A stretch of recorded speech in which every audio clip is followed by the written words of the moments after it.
with the release of the new Spider-Man movie, Across the Spider-Verse, which I hope to see at some point. And a friend of the channel, an amazing artist, Popcross Studios, did a Spider-Man Villains as Spider-Man video this week, which inspired me. I decided it'd be quite fun to take Spider-Man characters, fuse them together, and do something we always do on the channel, venomize them. So let's bring these illustrations to life. Aleksei Parkervich hadn't had the best life growing up. In fact, he was always hanging about with the wrong crowd. This was perhaps due to having lost his parents at a young age. They were scientists, and despite having book smarts, Aleksei began to hang around with a few of the local thugs. He often didn't want to take part in a lot of the activities they got up to. But despite this, his closest friend Harry Osborn, the son of one of the richest families in town, a family who by day were leaders in tech development and research, but behind the scenes they ran the local mafia.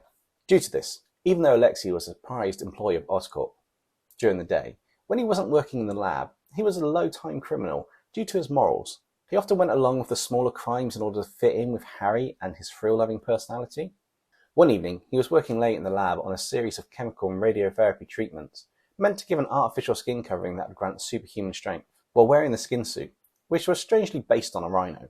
Aleksei was performing a test of the latest chemical solution while under a low-level blanket of radiation, one that wasn't harmful to a human as long as the exposure was for a short amount of time. Everything was going well, and Aleksei was about to wrap up and study the results. However, before he could turn the experiment off, a genetically altered spider had escaped from the bio-research department. Someone is going to lose their job in the morning. Success is rarely rewarded, but failure always has consequences. Anyway, the spider dropped down into the beam of energy, keeping the levels of radiation safe. That was until the spider made contact with the beam, becoming irradiated. The change in the radiation levels caused the skin suit to fuse with Aleksei, and he underwent an extremely painful transformation. His muscles started to enlarge until he became double the size in stature, with muscles that can exert massive amounts of pure strength. The only downside was the suit had fused to his body and was now a permanent part of him. As if luck wasn't already playing a cool trick on him, the now highly radioactive spider had made its way to Aleksei, and as he was curled over a desk recovering from his most recent ordeal, the spider had crawled in along the suit, and as soon as it reached the skinless face, it dug its fangs into his flesh. The next day, Aleksei went to Harry and his father to update them about the experiment going wrong. It seemed that Norman saw the opportunity to use Aleksei for his more nefarious activities. However, Aleksei refused. He realized that instead of wanting to help restore him to his former self, they wanted to exploit his newfound power. This flew him into a blind rage, and he went on a rampage, destroying several city blocks. During this time, he had no sense of what he was doing. After he gained his senses, he noticed that he wasn't feeling as strong and as invincible as he had. Was this due to fatigue, or was it something else? His mind was going blank as he passed out. After sleeping for several hours, after lying there unconscious for several hours, Aleksei awoke to find he had undergone another transformation. This time, he found his huge body felt much lighter than before, and while trying to stand back up, he put his hand on a car. With little effort at all, he rose his arm before realizing the car was still stuck to the palm of his hand, but it felt like it was made out of paper. This took Aleksei by surprise, and over time he noticed he could do much more than a rhino. He found he was more agile and could perform the most graceful of aerobatics despite his bulky size, able to stick and climb to walls like a spider, and eventually shoot webs out of his wrists through a small hole in the skin suit that allowed body heat to escape. It wasn't too long before Aleksei came to a realization that he could do much more than he had been with these powers. Over time, he altered his costume to have red sections with black spider-like webs and a red mask to hide any of the facial features that were still present under the rhino suit. Going around stopping criminals, he started to go by the name the Spider Rhino.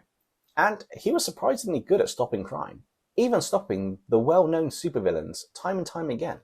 As if things weren't strange enough for Aleksei Parkervich, the Spider Rhino, one heroic twist of fate would forever change his crime-fighting career.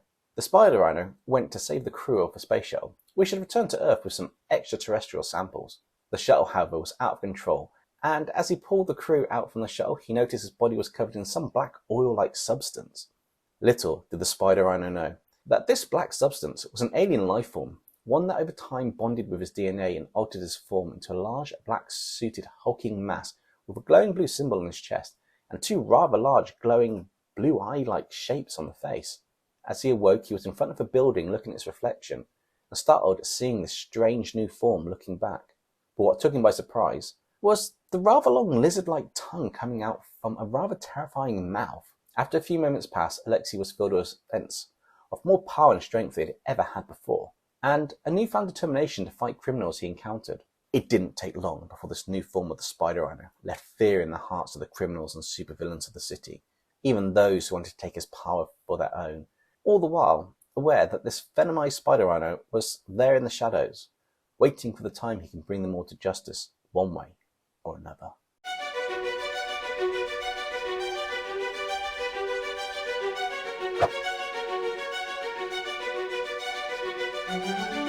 Mac Riley was not like other people, though he was more like one other than anyone could ever realise.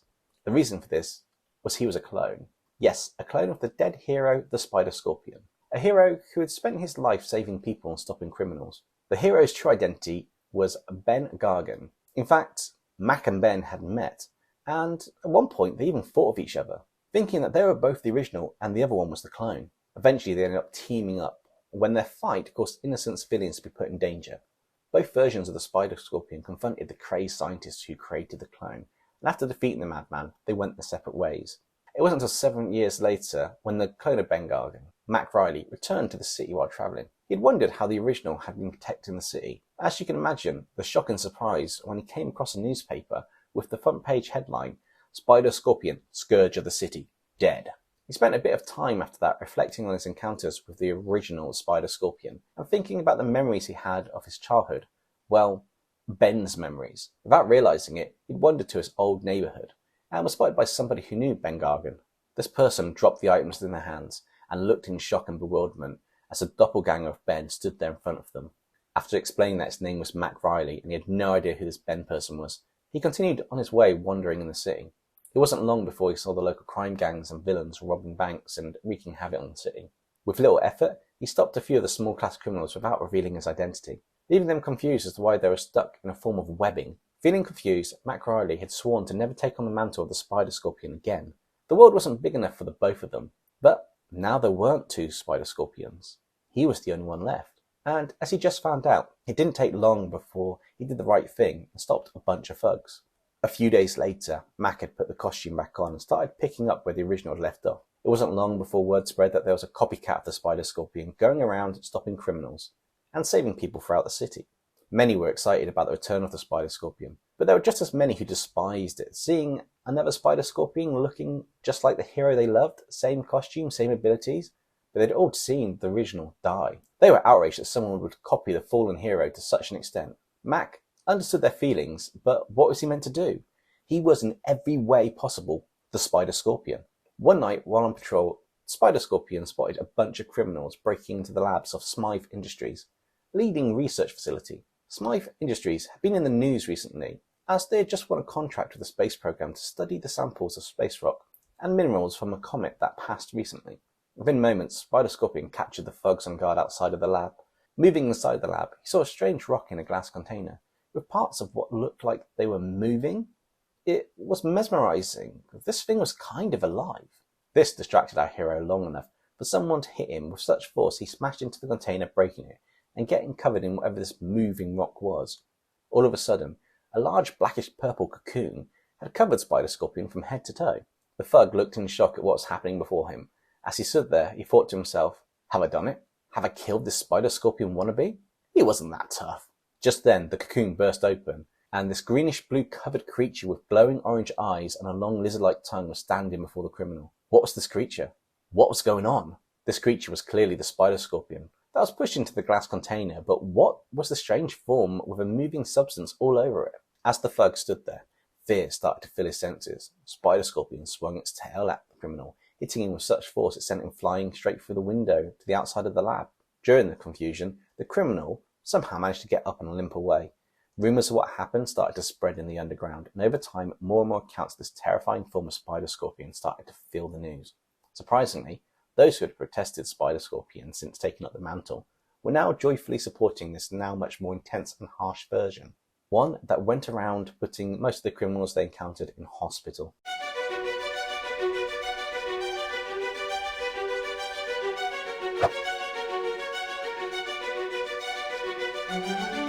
Gwen Ohnn is a young genius who has become renowned for her theories in interdimensional portals.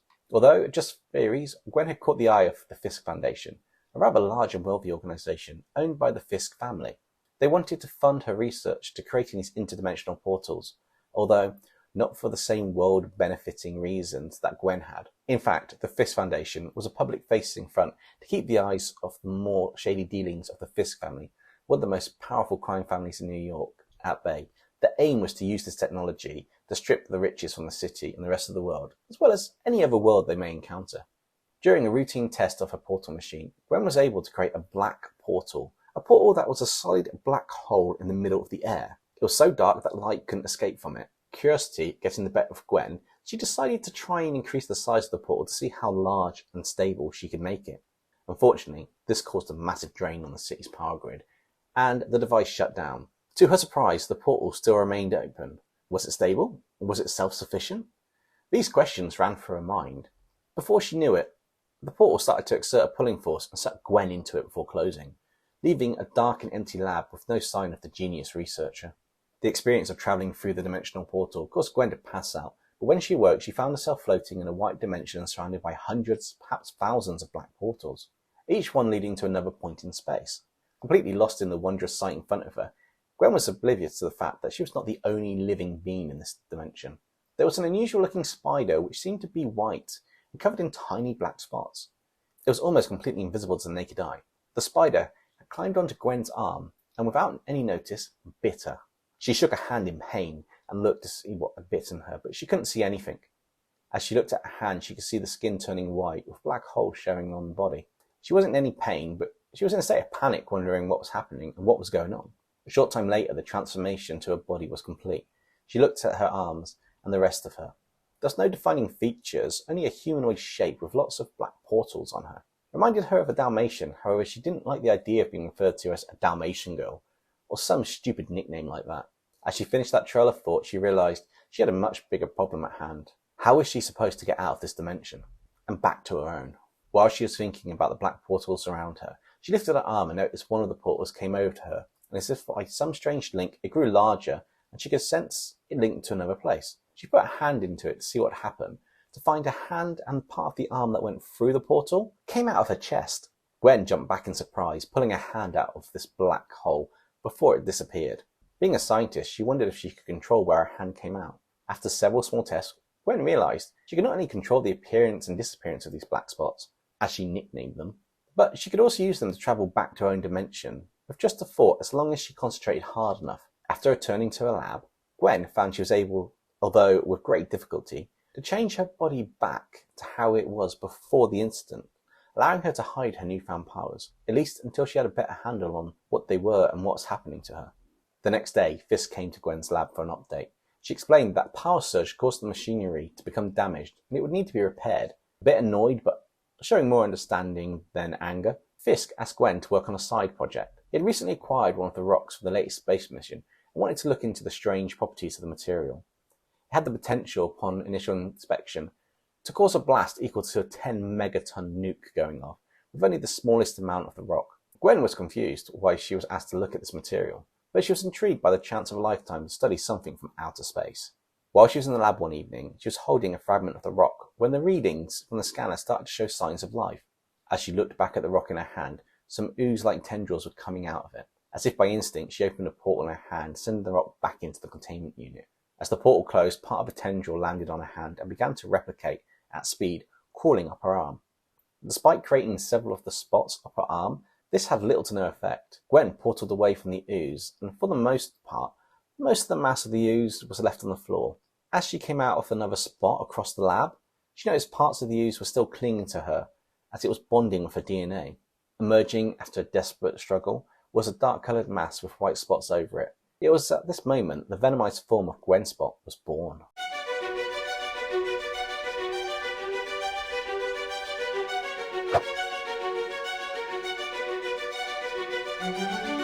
Jessica Lee had a harsh life. When she was younger, she was captured by the Maggia crime family and subjected to a highly experimental synthetic designer drug called D-Light. This drug was more often than not fatal to those who it was used upon in the trials to perfect it. The aim was to sell it for the crime family. However, unbeknown to the crime family and the chemist who created the drug, Jessica had a rather unique biological chemistry, thanks to a serum she was given at a young age after becoming severely ill. Her father, who was a scientist, was working on an untested serum from the blood of various spider species, each of which had highly regenerative properties. The serum worked, and since then it had been slowly altering her DNA, over time giving her the abilities of the spider species used within the serum, as their DNA had fully bonded to hers. The only thing was the DNA had remained dormant all these years. That was until the drug D-Light. This new synthetic drug made two rather strange changes to her DNA. One was a sudden change that happened within her body. It appeared that she could now heal people with a touch, regardless of any illness or ailment they may have. This was beyond anything the crime family could have hoped for. Now they had someone in their activities who could heal their injured gang members if anything went wrong in the many illegal activities that they had a hand in. At first, Jessica refused to help, but over time, and through various methods of torture, the crime family caused Jessica's mind to split into two very distinct personalities. One, a normal persona, allowing her to use her healing powers on herself and others, as well as having her normal kind and caring personality. The second, however, was the complete opposite. Her skin and costume would change to a negative inverted version, and her personality also took on an opposite turn. Her healing touch became a touch of corruption, changing those around her to become the opposite, both in personality and appearance to their normal selves. Heroes would become evil, and villains would become good. This new ability also came with a switch to her being ruthless and, in effect, evil. She took on and even relished in the criminal activities of the Magia family, without any hesitation at all. All this time, the constant switching back and forth between her two identities started to reactivate the dormant abilities in her DNA. However, they were only active in her good and normal form. When switching to the negative form, Jessica would lose her powers unless the negative energy in her body was emitted. It made the genes dormant again. This led to a rather unique series of events. One day, while on a crime spree as her negative persona, Jessica Lee was hit by a strange blast during a heist of a research lab. The blast knocked her unconscious, reverting back to her normal form. When she woke up, she was aware of her new powers from the spider DNA that had become active, and she used these abilities to stop the heist, climbing walls like a spider and using a combination of venom blasts and pheromones to subdue her targets. After this, Jessica decided, as long as she could remain focused and not trigger the switch to her negative persona, she would take on the identity of Spider-Woman and fight crime. Despite her best effort though, there were times that while being Spider-Woman, her negative abilities were triggered, and she became a negative version of the superhero. Wearing the same costume but the colours inverted, she became a white-haired super criminal, with her enhanced strength and corruptive touch making those around her become allies and help her rob the places they were protecting or guarding. During the robbery of a research lab, as a negative Spider-Woman persona, Jessica came into contact with a strange substance, which was from another world. At first, the substance was inactive when held by Jessica. Her negative powers were making the unique alien life form in the substance stay dormant. However, the constant use of her negative powers started to reduce her ability to stay in her villainous state. Realizing this, Jessica made a hasty exit from the lab with the substance, heading back towards her hidden lair. A lair that not even an alter ego, the heroic Spider-Woman, knew about. As she got partway back, her negative persona was losing control, and as the hand holding the substance reverted back to its non-negative form, the strange substance became active and started to bond with her DNA. Jessica stopped and began to struggle against the organic mass covering her body as she reverted from her negative state to her normal state when she was engulfed by the substance. A little while later, the mass started to take the form of a woman with a long flowing tendril-like hair and glowing orange patterns on the face and body, matching eyes that also glowed orange. This was not the only thing that this dark figure could do. It appeared that this new form could use the negative energies from Spider-Woman's body to alter its form and change to a negative version. The strange substance bonded to Jessica's DNA allowed her to remain in control while using this energy, allowing Jessica to use all of her negative powers without turning evil. This was a game changer in a fight against the criminal underworld and the Magia family. This was the birth of the now venomized Nega Spider-Woman.